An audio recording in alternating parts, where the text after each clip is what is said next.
Pessoal, já começamos.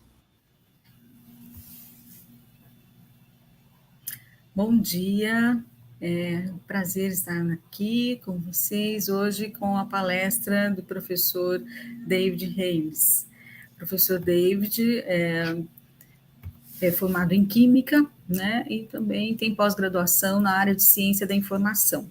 Atualmente, ele é professor da Universidade de Edinburgh, na Pierre, e também já passou pela City University e outras universidades. Ele é especialista na área de segurança da informação e privacidade e tem livros sobre o tema, vários artigos e orientações. É um prazer tê-lo aqui, professor David Reis, e também contamos com a participação do professor Ariadne Chloe Furnival, da Universidade Federal de São Carlos, que vai nos ajudar aqui na mediação, e está participando da organização desse evento. Sem mais delongas, então, passamos a palavra ao professor David Reis. Obrigado, Helen. Bom dia.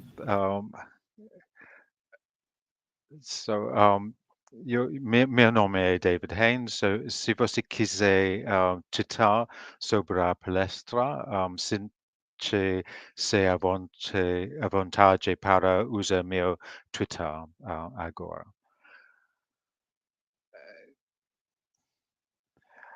Bem-vindo à Universidade Napier de Edimburgo.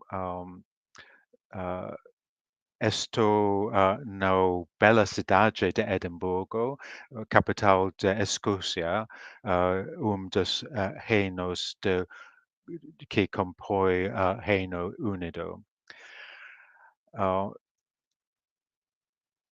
Esta é a casa ancestral de John Napier e o local do Departamento de Computação na universidade.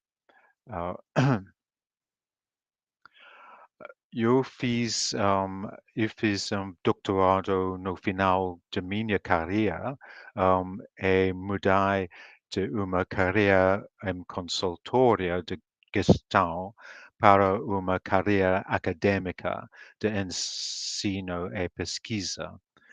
Minha pesquisa inicial considerou as questões regulatórias associadas aos dados pessoais nas redes sociais. Tive o privilegiado de visitar Marília em 2016 para dar uma palestra sobre a minha pesquisa na época. Desde então, tenho pesquisando os riscos e os danos associados ao uso de mídias sociais do ponto de vista da privacidade.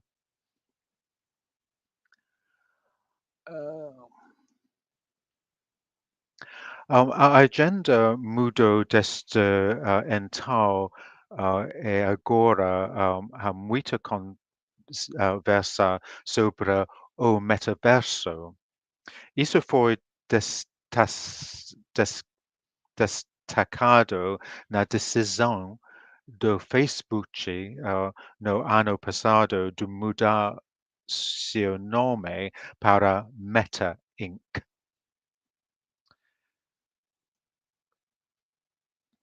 O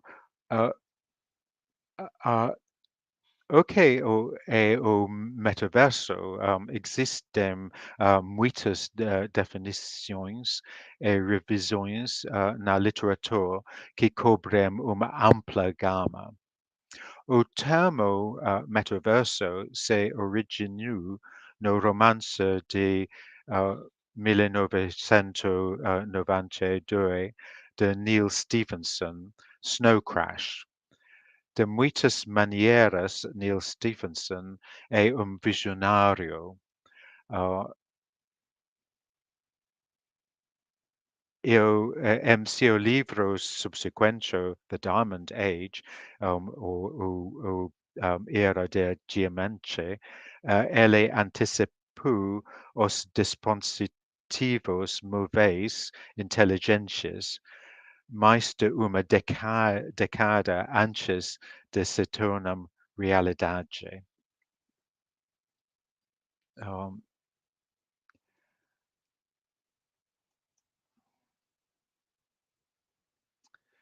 Então, o metaverso é o Web 3, não sei, é sinônimo de realidade virtual, também realidade aprimadora, ou a realidade estendida. Temos utilizar de todos. Aqui estão algumas características que aparecem em várias definições. O metaverso é interativo, é tecnológico social, é sobre o uso de dispositivos VR, virtual reality, como fones de ouvido. O metaverso tem as avatares, também o metaverso utilizar os dispositivos hapáticos, ou também IA para antecipar e copiar o comportamento dos participantes. O metaverso tem muitas das características, mas tem variação também.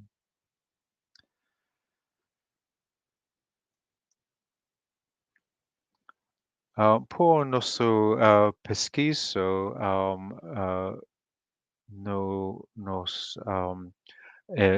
temos investigado as questões de pesquisa eu falo mais tarde sobre as questões.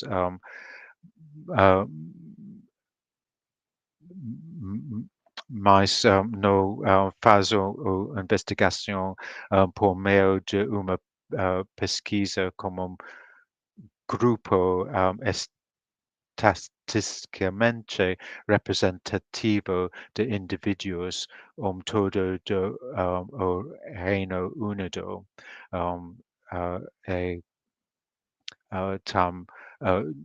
nós temos 440 respostas e representar todas as regiões dos países. Os respondentes têm a idade de 16 até mais de 75. Ok. Também temos oportunidades, o metaverso representa muitas oportunidades.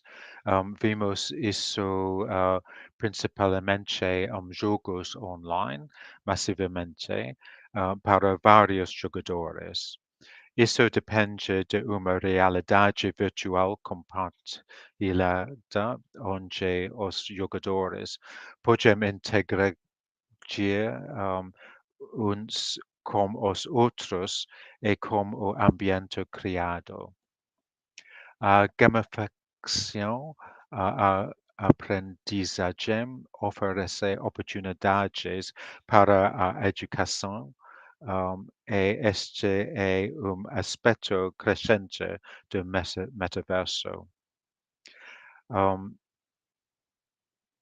A modelagem de sistemas e fenómenos naturais como biológica molecular e síntese química são áreas altamente especializadas que utilizam tecnologia de tipo metaverso.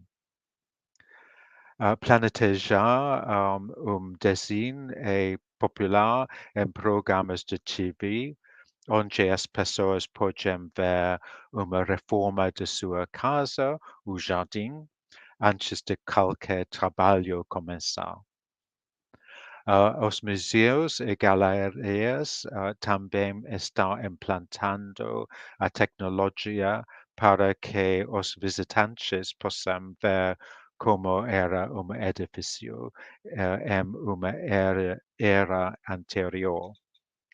Isso é particularmente valioso para ruínas antigas. Outra área interessante é o uso da realidade virtual para diagnóstico médico e planejamento de tratamento. A tecnologia permite que os médicos tentem diferentes procedimentos antes de realizar uma operação delicada.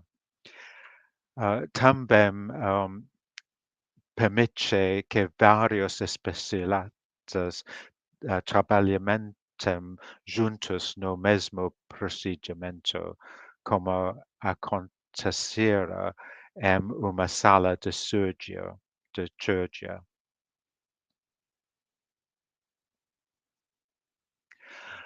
Portanto, consideramos alguns de benefícios usos do metaverso.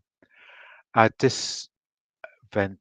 desvantagem é que, como qualquer tecnologia, pode ser mal utilizada.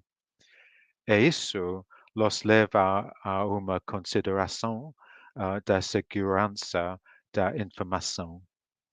Uma maneira de considerar a segurança da informação é considerar os riscos associados ao uso de tecnologia.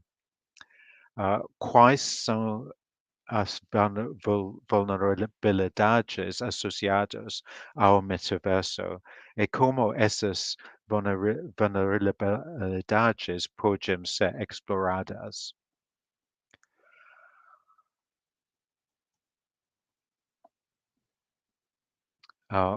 Quais são os malefícios que podem ocorrer aos usuários?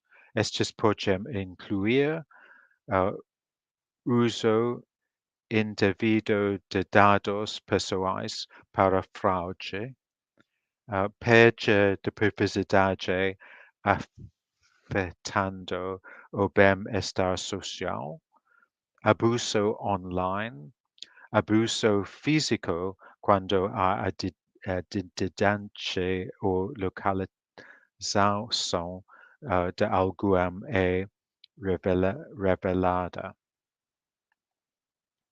Então, quais são os riscos associados ao metaverso? Há uma enorme quantidade de dados pessoais disponíveis para os provedores de plataforma. A tecnologia classificar da Web 2 pode rastrear seu uso de internet, as páginas visitadas e as interações também. O metaverso também pode rastrear seus movimentos oculares, postura física e outros dados comportamentais. O que sua escolha de avatar revela sobre você? Há uma sensação de que alguém pode entrar na sua cabeça. autora Nissenbaum fala sobre o contexto de privacidade. Per exemplo, meu nome é conhecimento geral e pode não ser particularmente sensível. No entanto, se meu nome estiver em uma lista de pessoas com uma condição médica específica, isso pode ser muito sensível e até prejudicial. Por exemplo, no Reino Unido, as pessoas seropositivas não podiam servir nas Forças Armadas. Essa regra foi alterada e agora não há restrições, desde que estejam tomando medicamentos e sua carga virtual seja indetetável. Outro exemplo pode ser uma advertência da polícia quando jovem que, que permanece em seu registro e pode prejudicar suas chances de conseguir um emprego mais tarde na vida. Os provedores de mídia social argumentarão que os endereços IP não são dados pessoais. No entanto, os endereços IP tentam a ser associados a indivíduos e é possível construir um perfil detalhado de indivíduo com base na atividade do endereço IP. É relativamente fácil deduzir quem está associado a um endereço IP.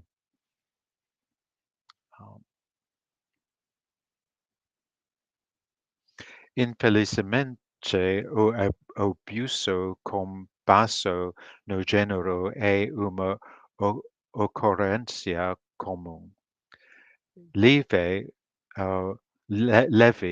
outro documento isso para a mídias sociais e muitas das preocupações foram amplificadas no metaverso. Os abusos incluem invasão no espaço pessoal no metaverso, comportamento agressivo, ameaças de violência sexual, abuso racial, aliciamento de menores, pressionar as pessoas para derrubar barreiras.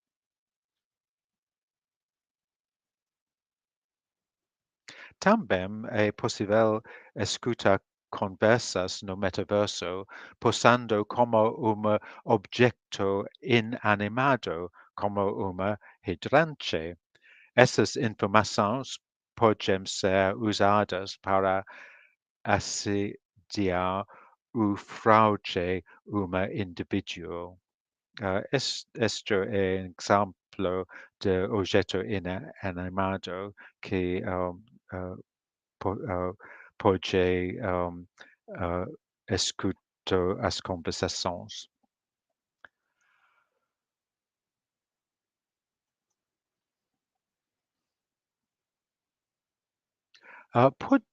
Podemos responder a ameaças de várias maneiras.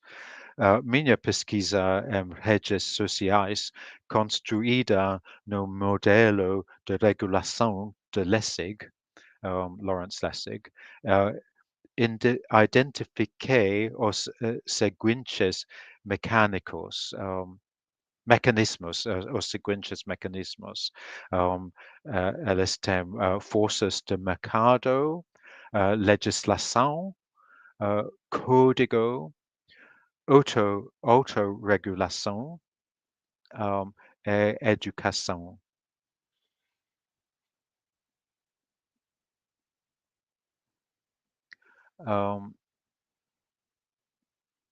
Ok.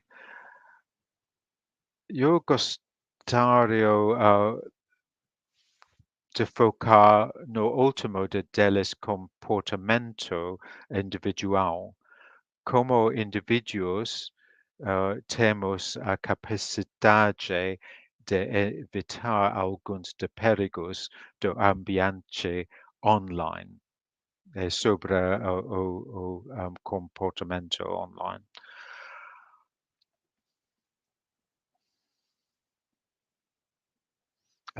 A competência digital é uma ideia poderosa. Ensinamos às crianças o código de estrada para que possam atravessar a rua em segurança. Ensinamos os jovens a nadar para que possam desfrutar da praia em segurança. Também podemos nos educar sobre como operar com segurança online. No Reino Unido tem havido iniciativas dirigidas a crianças, adolescentes, adultos e grupos vulneráveis. A ênfase tem sido estar cliente dos perigos potenciais e evitar danos. Office of the Information Commissioner tem sido particularmente ativo nesta área. Cada vez mais os empregadores exigem que os funcionários passem por tratamento básico de segurança da informação para que estejam cientes de perigos como engenharia social e ataques de phishing, por exemplo.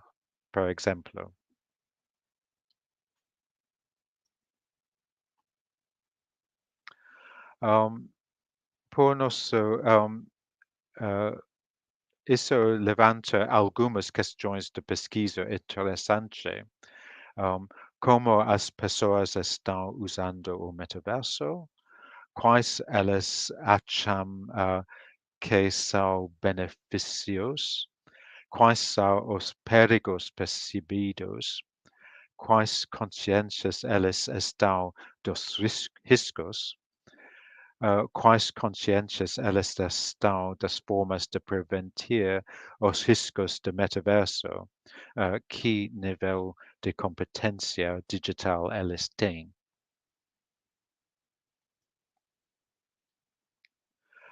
Aqui estão algumas descobertas iniciais. Vamos relatar completamente em próximo artigo de jornal. No Reino Unido,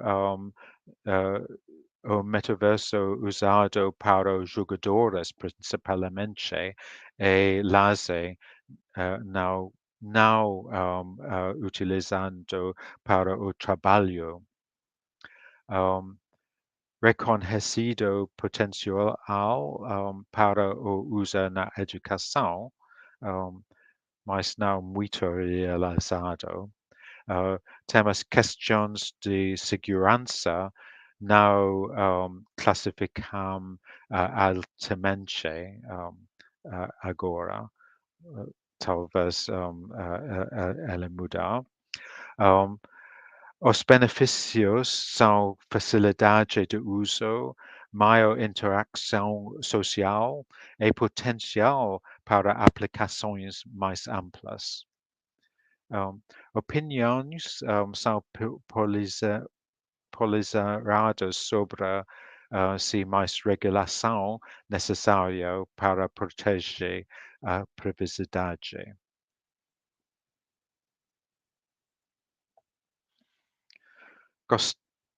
Gostaríamos de comprar o user e a competência digital com outros países.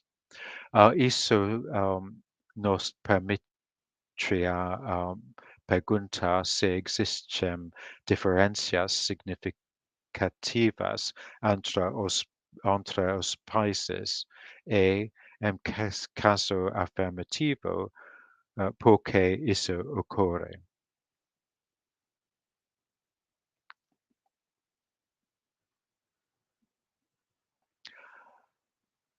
Também estamos interessados em investigar a segurança online no local de trabalho, especialmente para quem trabalha em casa. Projeto anterior relatado na recente conferência online global de ASSIST. Este trabalho preliminar prepara o cenário para estudo comparativo no Brasil e no Reino Unido. O projeto do Metaverso será relatado ainda este ano, quando enviamos artigo para revisão e publicação por pares. Espero poder relatar mais detalhadamente o resultado desta pesquisa quando visitar o Brasil em junho de 2023.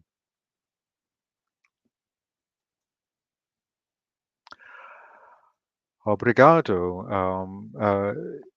Você tem algumas perguntas?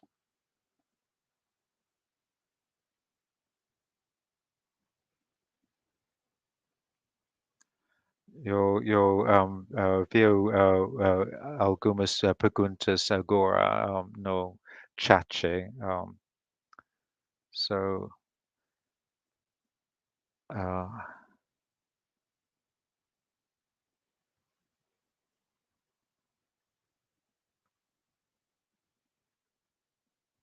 okay, now say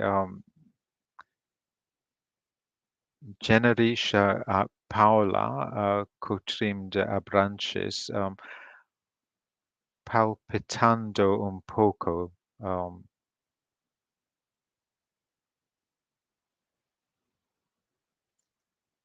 Okay, temos outras questões.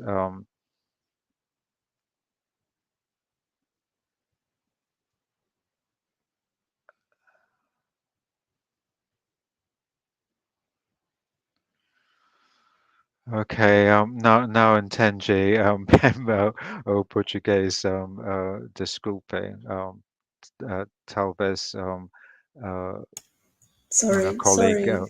See, yeah. Sí. David, I'll read the questions to you. I'll read them in Portuguese and then I'll translate them into English. And if you want to reply in English, no problem. And then either I will translate or Erling. Okay. The first one, eu vou ler em português e depois eu vou repetir em inglês. Paulo Cotrim de Abrantes, além das questões da segurança da informação, quais seriam os pontos de intersecção entre o metaverso e a ciência de informação? Obrigada. So Paula asks David, as well as issues related to information security, what would be the points of intersection between metaverse and information science? Bom questão. Eu acho que o con, o compartimento online o studio de comportamento online parte de ciência de informação e também de metaverso ou regulação de informação outro tópico e também o competência digital área de estudio no ciência de informação. Eu gosto, eu acho que todos são muito importantes por o nosso sujeito. David, can I add to that? Can I ask you, do you think that this is an emerging area in information science? Eu perguntei, gente, se ele acha que é muito incipiente, é nova no campo da ciência de informação. Eu acho que temos as investigações sobre sobre as redes sociais no ciência de informação. Eu acho que o metaverso é o próximo development logical das redes sociais e da mídia social. Thank you, obrigada. Tenho outra pergunta. Na verdade, foi um comentário que veio da Thais Tokumoto em relação a essa questão que Paulo Cotrim colocou, que foi, quando ela fala palpitando um pouco, acredito que a organização da informação no metaverso venha a ser um certo desafio alto de produção informacional e o cuidado com os backups. Continuing with the previous question, this person, Thais, she thinks that the question of the information organization in the metaverse will be quite a challenge because of the very high, intense production of information that's going on in the metaverse. And also care with backups of information. Do you think this is another area, that information scientists can get involved in? Você acha que é mais um outro? Okay. É uma pergunta interessante porque tem problema de documentação e de não esquecer o dados to remember the data em outra área de ciência de informação e de documentação e de biblioteconomia ou documentação é o problema de memória. Mas também é um problema de regulação, porque se todos lembra?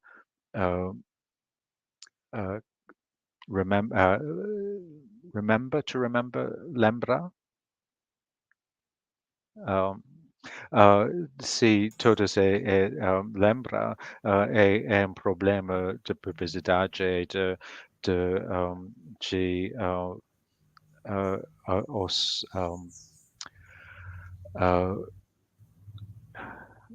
David, could you repeat that answer in English, do you think? And then I'll translate. Yes, I'm sorry. Yeah. No, it's okay.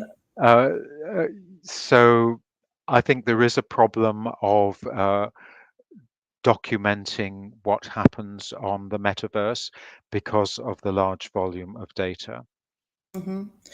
Ele acha que tem problema em relação a documentar aquilo que acontece no metaverso pela questão da geração de grandes quantidades de dados. And I think it is a very distinct area of the library and information field, but tends towards the documentation side. How do we remember what has happened in the past? que é aí que ele vê que é um campo fértil para a área de biblioteconomia e ciência de informação, quer dizer, o como que a gente lembra aquilo que tem passado nesta esfera, né? Okay. But do you think, I mean, how is that happening now? Como que isso está passando agora, essa documentação? Now say, there are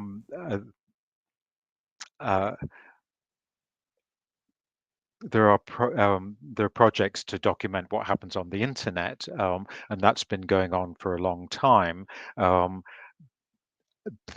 As far as I know, there is no concerted effort to document what happens on the metaverse, and part of that problem is that there are many proprietary systems, and each platform will have its own policy on what it preserves and what it doesn't preserve.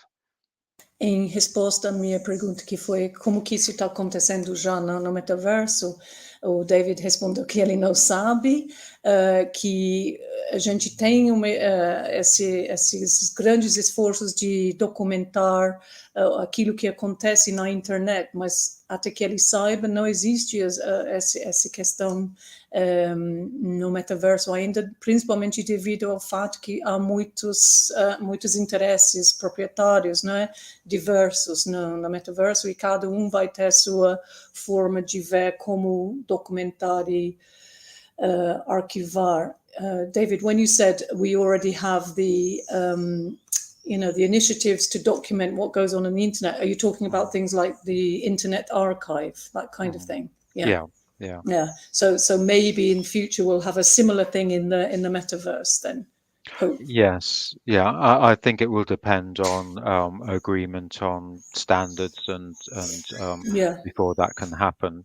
I think people are already thinking about that, and certainly some research I did a while ago looked at how do we capture just the huge volume of electronic publications and who's responsible for maintaining those archives.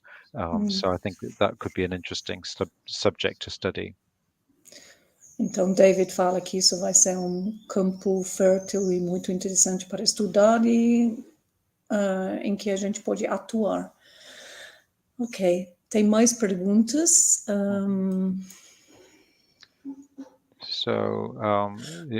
Have we already done the question? Além da política de privacidade e normativas, como o cientista da informação poderia atuar na segurança da informação no metaverso? As well as privacy policies and norms and regulations, how can these information scientists act in relation to information security, specifically in the metaverse? That was from Paolo Cotrin. Okay. Eu acho que esta pergunta é sobre competência digital ou literacia digital. Eu acho que os profissionais de informação pode ser os ensinos de competência digital. Kind of the trainers, you mean? Yeah. The kind of, teachers of. Então ele diz que, acho que você já falou em português, não? O foco seria em competência digital. Our focus in information science will be in the question of digital competencies or digital literacy, yes? I think there's a distinction between research and practice, and of course, there's a lot of scope for research into regulation, into online behavior, into use of online resources. But as practitioners, if you're an information scientist or an information professional, then you may have a role teaching people digital competence, or supporting some of those other activities. Só para falar rapidamente, então ele faz uma distinção entre pesquisa e a prática. A prática profissional ia focar mais a questão de não é, ofertar intervenções, não é, em letramento digital, competência digital, ao passo que a pesquisa teria mais vários outros conjuntos de pesquisa, incluindo comportamento, regulação, comportamento informacional, regulação, etc. Vários campos. Yeah. Okay. Tem uma outra pergunta sobre Sim, ético. É tinha, possível de metaverso ético? tinha Se um vê? que parece que ela excluiu a pergunta, mas vamos colocar, não é? Você quer? Tem mais outros, David. Okay, Esse foi okay. da Caroline Gomes. É possível um metaverso ético? Is an ethical metaverse possible? Tem problema de definições, porque temos leis diferentes nos países, e se você tem uma posição ética em ponto de point of view. I'll say this in English. The problem. I think ethics is an important issue, but ethics is not a clearly defined area, and what might be ethical behavior in one context may be seen as not ethical in another. So there are instances where there is behavior which is universally acknowledged to be harmful, but there are instances where somebody might say freedom of expression or freedom of information is balanced against individual rights and protection of people who may feel vulnerable. So it's a very complicated area, and I think a very interesting area to investigate further. So I think that yes, an ethical approach is possible, but I think that there is no firm definition of what is ethical and what is not. Vou tentar sintetizar rapidamente aqui a resposta. Obviamente, ele finalizou falando que é um campo muito fértil para pesquisa, né? Porque tem várias facetas dessa questão de ética, porque não tem uma definição fixa e objetiva, vamos dizer, bastante relativa essa ideia de ética, e o que poderia ser visto como não ética ou ética em um campo, uma esfera, pode ser visto como algo que a gente tem que contrabalancear com questões de liberdade de expressão, liberdade de acesso à informação em outra esfera, e, enfim, é algo que precisamos pesquisar mais, e ele sinaliza como sendo super interessante para um campo de pesquisa. David, tem essa outra questão, acho que foi antes desse do Fábio, veio um outro da Thais Tokumoto, este aqui que está na tela, David. Cyber attacks, hackers have been one of the big challenges, current challenges at present, you know. Do you think that the metaverse can be potentially chaotic, can be a potential chaos because of the excess of information production, information output? What's your greatest fear in this respect?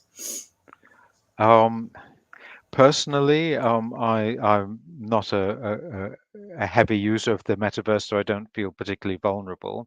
An interesting outcome of our research among a representative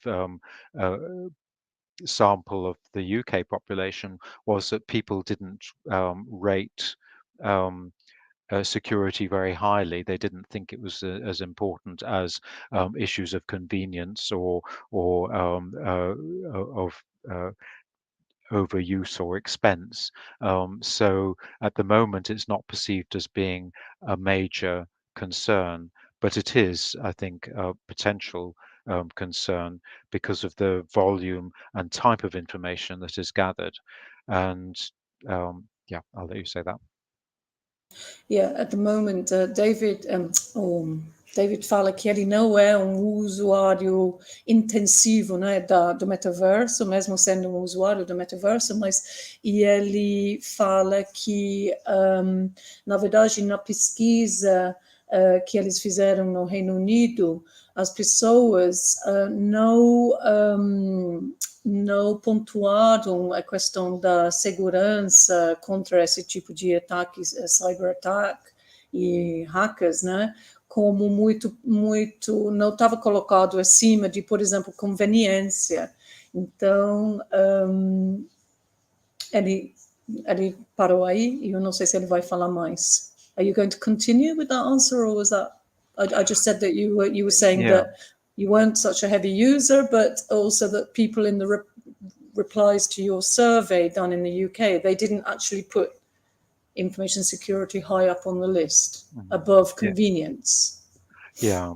I think that's a fair thing. I think that there is potential for a lot of harm to be caused, and so people like Levy have done research into the attitudes towards people on the metaverse and also on social media, and also there have been reports about people being threatened on the metaverse, and particularly being threatened with physical and sexual violence. So I think it is a problem that people are becoming increasingly aware of. Ele fala que é problema que está, não é, cada vez mais ficando, não é, pautado, né, essa questão de agressões sexuais, raciais e tal. Então, sim, tá surgindo e as pessoas estão cada vez mais se tornando conscientes de que tem um potencial de ser muito prejudicial. E reconhece isso também. Sim, e ele mencionou o Levy, que faz pesquisa justamente nesse campo, tanto no metaverso quanto nas redes sociais. Levy being, what, Philip Levy? No, I've forgotten her name. Okay. I should have provided a reference list. I shall try and get hold of that. We'll get it afterwards, yeah. Thank you. Próxima pergunta é do Fábio, aqui, que é virtual reality users. Oh, ele colocou em inglês. Okay, sim. Obrigado, Fabio. Okay, so tem problema de definições de privacidade, porque se você tem identidade artificial, é privada, data ou informação pessoal ou não? Tem argumento que o avatar é aspecto de personalidade, mas não é a realidade. É complicado, eu acho.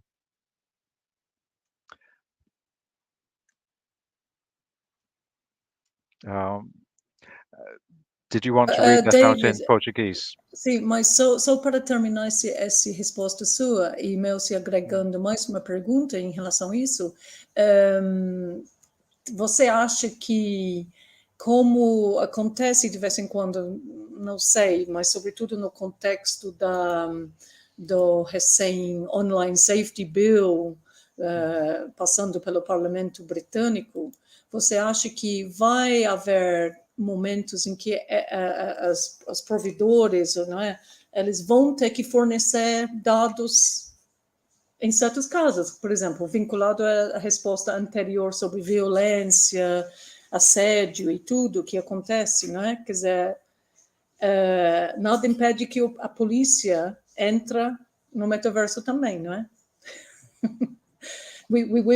Nothing stops the police as well having avatars and things in the metaverse. So if they're saying it's another extension of reality, why can't? Do you think that there might be a question of like in online safety bill type regulations and policies that these kinds of hiding an identity and then committing a crime in the metaverse? Do you think that might be a point where those identities won't be able to be hidden? I mean, do you think that the providers will have to hand over the data, or? I don't think any national government can force a provider to hand over information unless they create something like the firewall of China, because they can't control what happens in another country. So if the provider is based in another country, they can't really regulate them. But there is a problem about what is acceptable behavior on the metaverse, and at what point does that behavior become threatening and potentially a crime? If you're harassing somebody in the metaverse, at what point does that become harassment of the real person? And I think we need to see how those cases turn out. There will be, it'll take a long time for us to develop a form of practice that is able to address those issues. Então, Dave, sinteticamente, ele sinaliza como que vai ser muito difícil isso, que nos lembra essa outra questão do caos, não é? Potencial caos, que vai ser muito difícil se você tem um provedor, não é, funcionando em outro país, como que não é, transfere essa questão de assédio na esfera do metaverso para a vida real. Então, ele acha que isso vai ser realmente algo muito difícil de se resolver. Que é preocupante. It's worrying, yes, David? Yes. Christian Andrade. Acho que antes desse aqui na tela, eu acho que tinha Christian Andrade. Can you see the question? Yes, tecnologia 5G passa para o metaverso. Mas a implementação não é igual em todos os países e com isso aumentando ainda mais a exclusão. Okay. Tá. Existe discussões. Yeah, I think that's a problem about all digital resources, that bandwidth will be one of the major issues, but also education and access to technology is a major issue as well. And within the UK, we have that problem that if you live in a rural area, you might not be very well connected to the internet. The broadband width may be limited, and that will affect it. Or it may be very expensive to have the bandwidth that you need for the highly interactive metaverse operations. So unfortunately, I think that is an ongoing problem. Acho que ficou claro, não é, que é um problema que vai continuar, que isso já existe, sem falar em metaverso, que ele menciona, por exemplo, a variedade de possibilidades de acesso digital, inclusive no Reino Unido, onde pessoas que vivem em áreas rurais, eles têm problemas de conexão, etc., porque a questão de largura da banda é sempre um problema, e que, obviamente, para o metaverso, que precisa de tecnologia, acesso intensivo, isso vai continuar sendo um problema. do you think the end of the question was, existem discussões para minimizar esse problema? Are there ways of minimizing the problem? Yeah, is it being discussed? There's a whole lot of research on digital exclusion and digital divide. And some of my colleagues here at Edinburgh Napier University have been involved in that research. It's not an area that I've pursued myself because I've been focused more on regulation, but it is an interesting area. Sim, tem sido pesquisado e por pessoas que pesquisam a questão do digital divide, não é? A força digital. Então, próxima pergunta, Jaqueline Teresa Camperos Reis. So this is about auto-regulation, self-regulation, and if there are initiatives for building strategies. Oh, consensus. Okay. Yeah. And if this is going on within universities in research. Yeah, I mean, auto-regulation, I think, is a really interesting area, and it's beyond just looking at the metaverse or even social media. But there is evidence to suggest that where there is no underpinning law regulating behavior, then the self-regulation tends to be very lax. And an example of that is the privacy legislation in Europe and in America. And in America, it's largely self-regulated. And as a consequence of that, several of the international agreements between the European Union and the American and the United States have actually been struck down because they've been found to be ineffective. And that's just one example of the problem of self-regulation, that if there isn't an underpinning law, then it's effectively no regulation.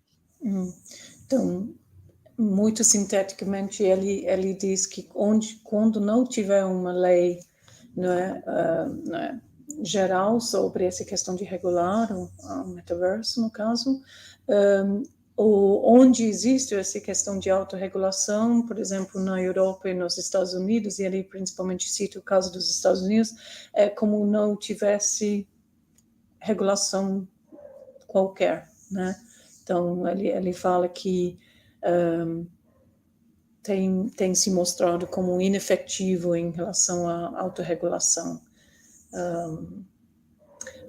Can I just ask a question? How does that kind of, when you say in the United States or even in Europe, it's been shown to be ineffective, how is that manifested itself? Is that people making complaints and then they're just not being dealt with? Well, there was a famous case of the EU versus Facebook, and one individual in effect took the European Union to court to say that the safe harbor agreement between Europe and the United States was invalid because it allowed Facebook to self-regulate and therefore bypass the European regulations on data protection. And as a consequence of that, that particular treaty was dissolved, and then a new treaty was created, and then that was also undermined because it was found to be ineffective.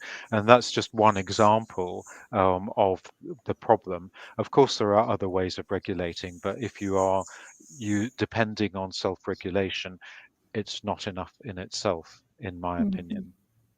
Eu fiz a pergunta, perguntando como que isso se manifesta, então essa inefetividade dessa autorregulação, né? E ele citou um caso que uma pessoa na comunidade europeia queria, né, processar o Facebook pela invasão de privacidade, algo do tipo, e que queria processar. Did that person was in Europe and they wanted to sue the European community because they weren't really protecting them? Well, he challenged the European community and said that the treaty you have with America is not protecting my rights as an individual. And the data protection regulations apply to anybody in Europe, whether they're a citizen or not, or to any European citizen, regardless of where they are. Yeah, but it didn't work in this case because we're talking about Facebook in the United States. Yeah, well, it was also Facebook Ireland because they have got a subsidiary in Ireland, but they depended a great deal on the American self-regulatory mechanism, and that was found to be ineffective. Sim, então, nesse caso que ele cita de cidadão lá na Europa questionar, não é, a comunidade europeia pela inefetividade de um tratado que eles já tinham naquela época, que já foi abandonado, que era Safe Harbor, e que no caso, não ajudou ele em nada pela questão da autorregulação do Facebook nos Estados Unidos. Então, tem os limites aí. The next question, I think, I think Daniela was before Paula, wasn't it? Daniela. Yeah, quais conteúdos. Yeah, são essenciais para entender o fundamento do metaverso. So is that about what are the characteristics of the metaverse? What defines the metaverse? Por favor, quais conteúdos são essenciais? Eu não sei se ela quer dizer conteúdos em termos de disciplinas ou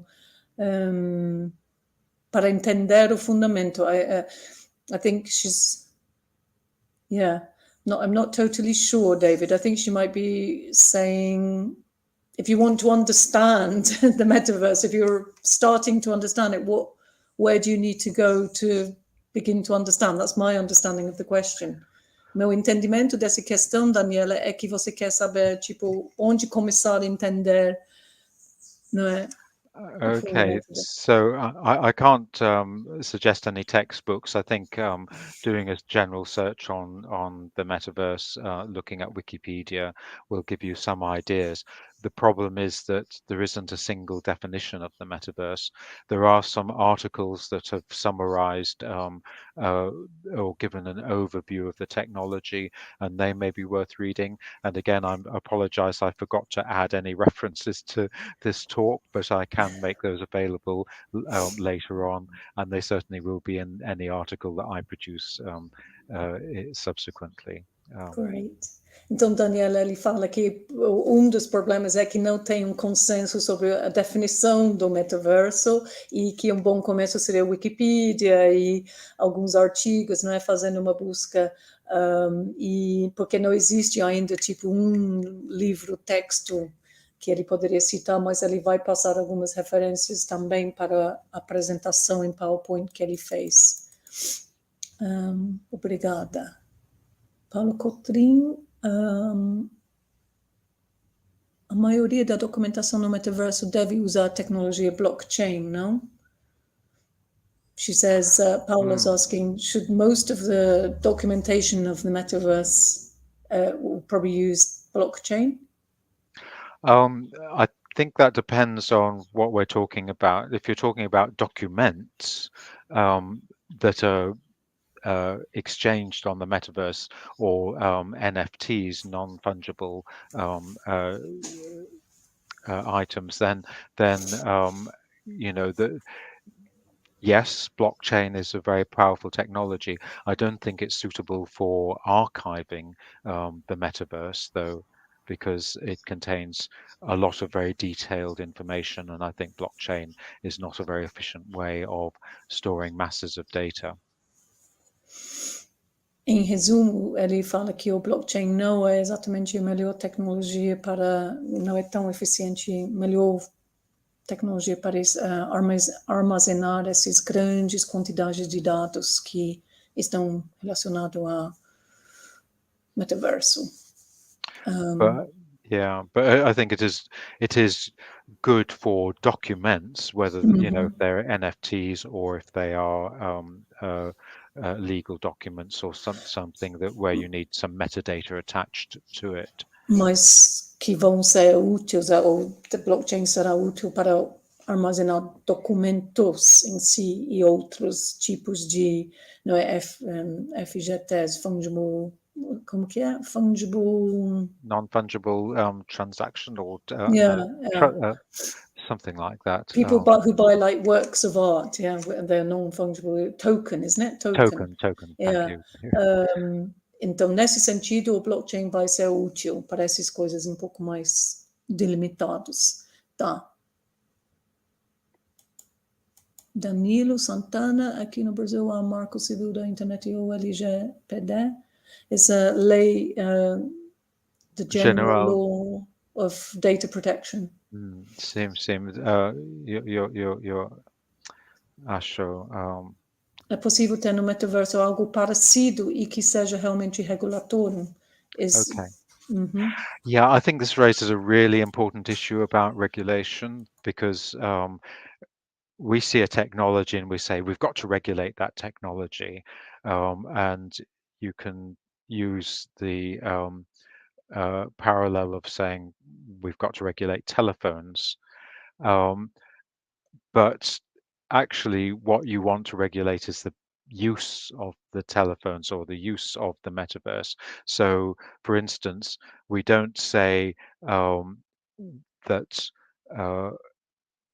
you monitor the use of telephones in order because somebody might commit a crime using the telephone, such as fraud. You say we regulate the fraud, the actual behavior, the use of the telephone, not the technology itself.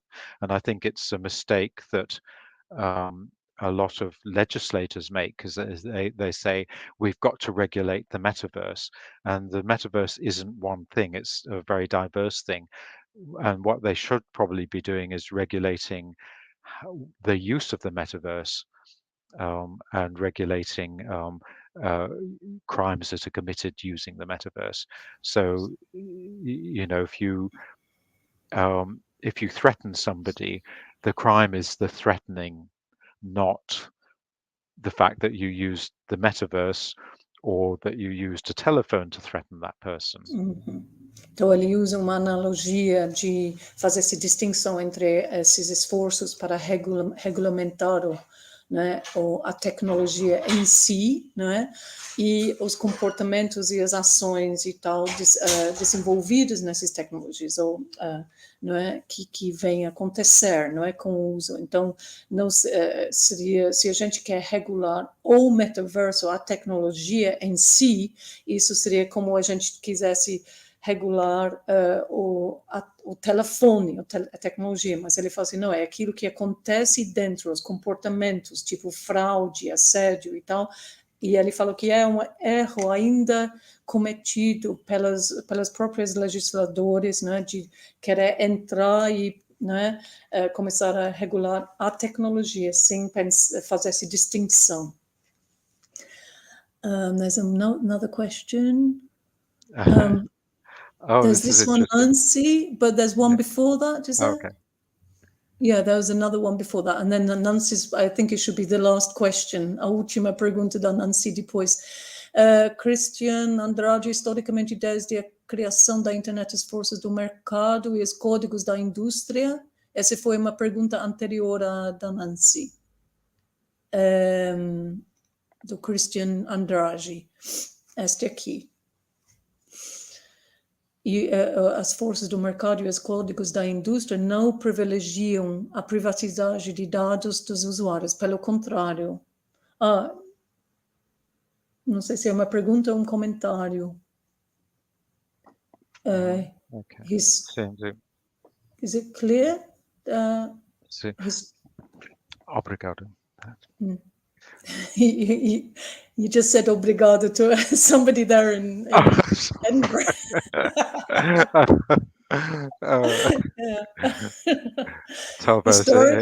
Historically, from the creation of the internet, the market forces and industry codes do not give priority to data privacy, user data privacy. On the contrary, I think he's making just a comment there.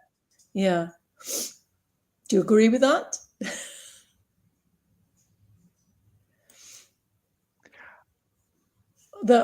Yeah. So basically saying that codes of practice in industry and market forces are not sufficient to do that. I would argue a little bit for market forces, because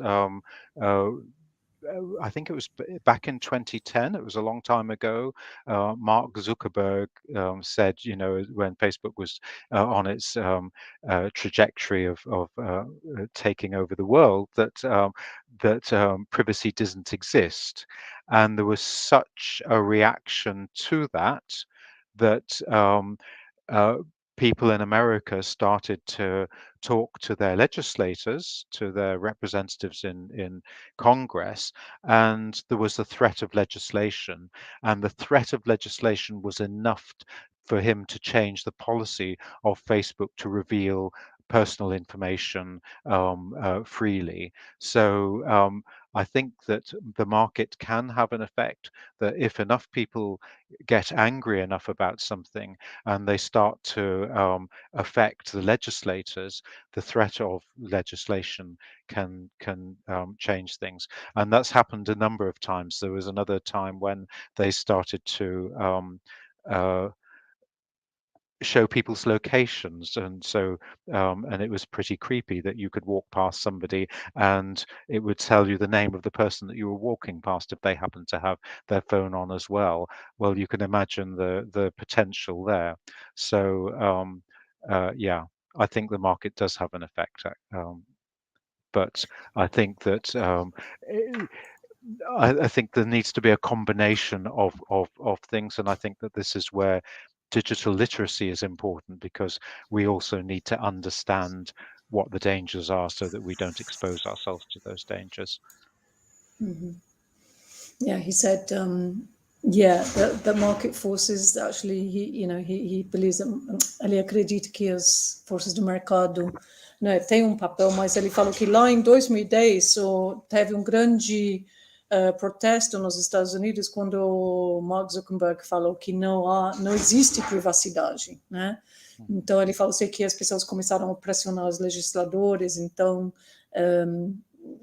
enfim, que quando tem pessoas que pode contrabalancear essas forças de mercado, quando as pessoas se conscientizam de coisas, situações estranhas, esquisitas, de tipo, tinham possibilidade de tipo andar na rua e você saber o nome da pessoa que você está passando, se as duas pessoas estavam ligadas à mesma rede social. Então, sempre tem a possibilidade de contrabalancear.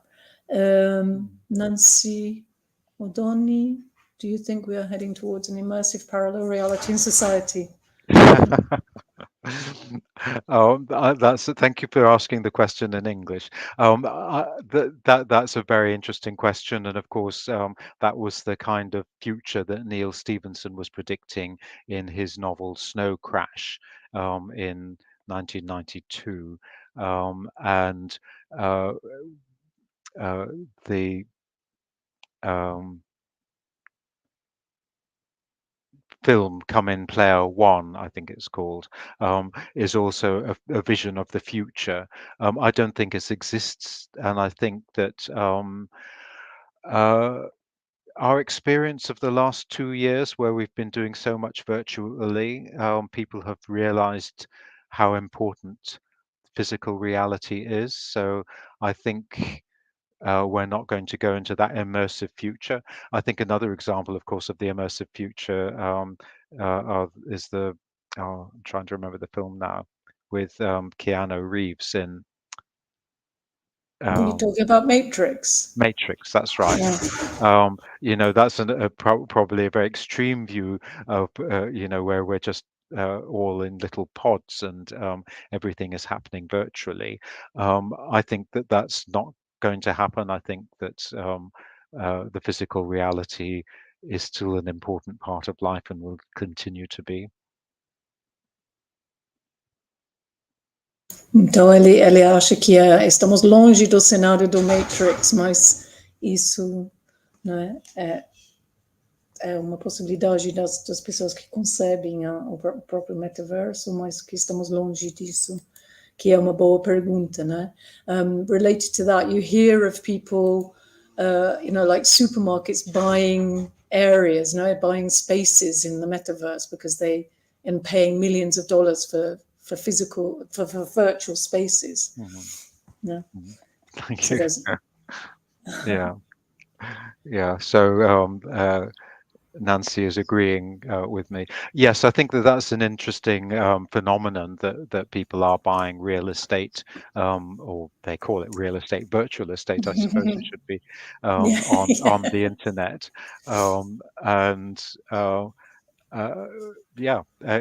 it's an interesting idea. So I think there will be more virtual interaction, but I don't think it's going to take over, not in the foreseeable future.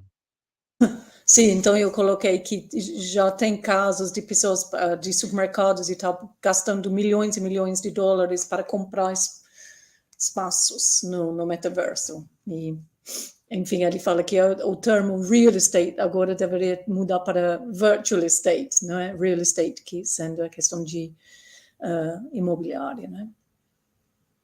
Especulação imobiliária.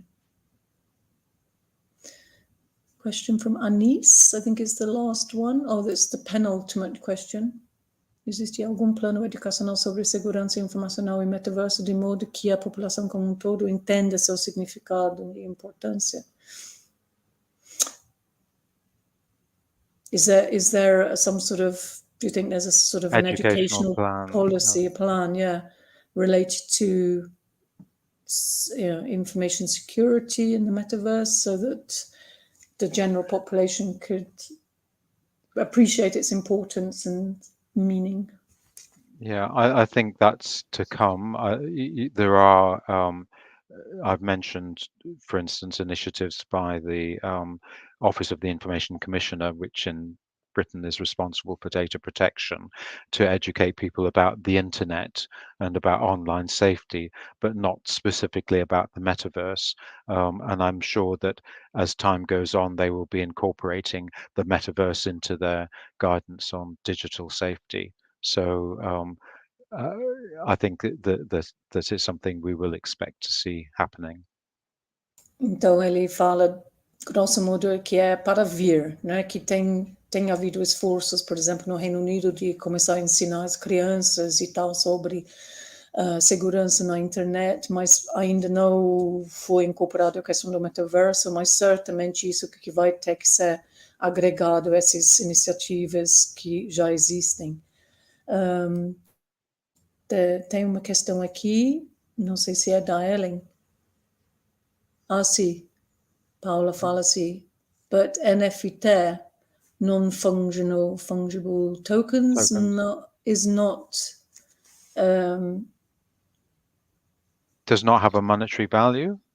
Yeah, não seria mais visando valor, isn't it more, directed towards monetary value? Oh, I see. Yeah. Okay.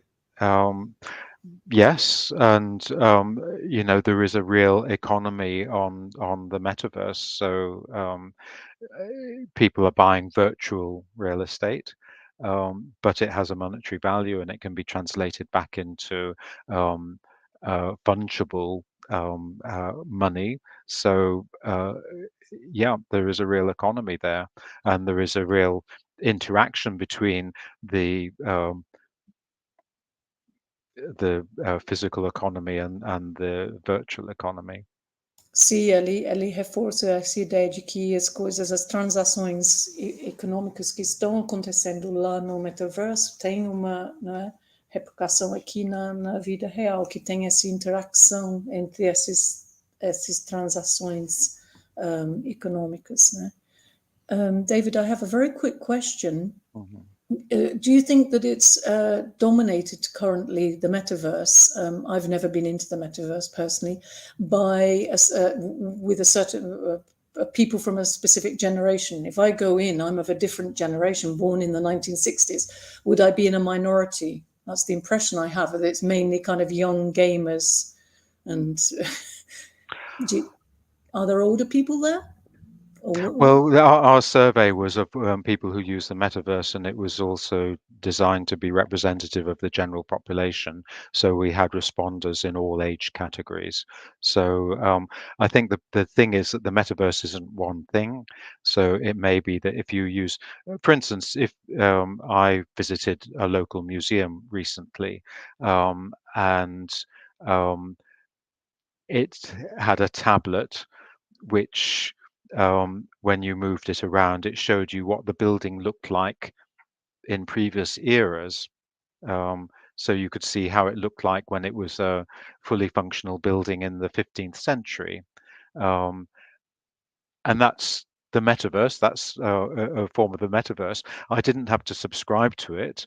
I'm in an older age category, and so I'm a metaverse user. So in that sense, probably we're all exposed to it, even if we haven't formally subscribed to a service. But in that example, did you have to put up? Were you wearing headphones and stuff like that, or you're just saying you were using a kind of a 3-dimensional? Well, I was using a tablet which the museum gave out to people, but you could use your phone. In some instances, people have headsets and so on. And I suppose the question is, do you define that as the metaverse? You could say, well, that's the metaverse because it's showing an alternate reality. Without having to put on a headset. You could put on a headset and get an even more immersive experience, but even that was quite immersive because it responded to where you pointed the device. Right, ok. Minha pergunta foi se o metaverso é dominado por, tipo, pessoas de uma dada geração, pessoas mais novas e tal, e ele responde, se falando aqui, depende como que é que você entende a definição do metaverso. Então, ele dá um exemplo de entrar num museu em que o museu forneceu um tablet e você podia meio que apontar para uma região dentro do espaço físico, e ele levava você mesmo e mostrava aquela região, essa parte do prédio, como era alguns centenas de anos antes. E ele fala assim, é um tipo de metaverso, porque você está sendo, você está controlando e vendo como que era. Então, não era totalmente imersivo no sentido de que você não tinha essas coisas dos óculos e tal, mas que ele fala que para ele é um tipo de metaverso, uma manifestação, e que ele não era ele não tinha uma assinatura para entrar no metaverso, foi algo fornecido pela museu. Thank you very much. Thanks. I think the questions have come to an end. Não tenho mais perguntas. Se foi, não sei, acho que Ellen vai entrar em tela agora, né, para dar tchau para todo mundo. Okay, well, thank you very much for doing all the interpreting, Chloe. I really appreciate that. So, muito obrigado a todos por as perguntas. Elas são muito interessantes para mim. Obrigado.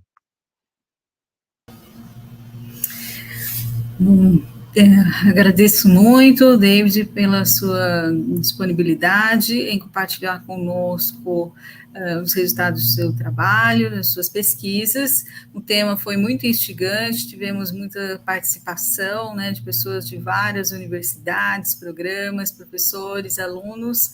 Então, foi realmente muito bom, né, esse momento aqui de compartilhamento. Queria agradecer também a Chloe pela sua disponibilidade, mediar aqui e participar da organização dessa atividade, e desejar um bom restante de semana e dia a todos. Obrigada, David. A gente espera que possamos ter atividades presenciais aí no próximo ano, né, por volta de julho, ficaremos aí na expectativa. Obrigada, um abraço a todos. Obrigado. Thanks. Bye. Bye. Thank Bye-bye. you. Tchau, tchau. Tchau. Obrigada.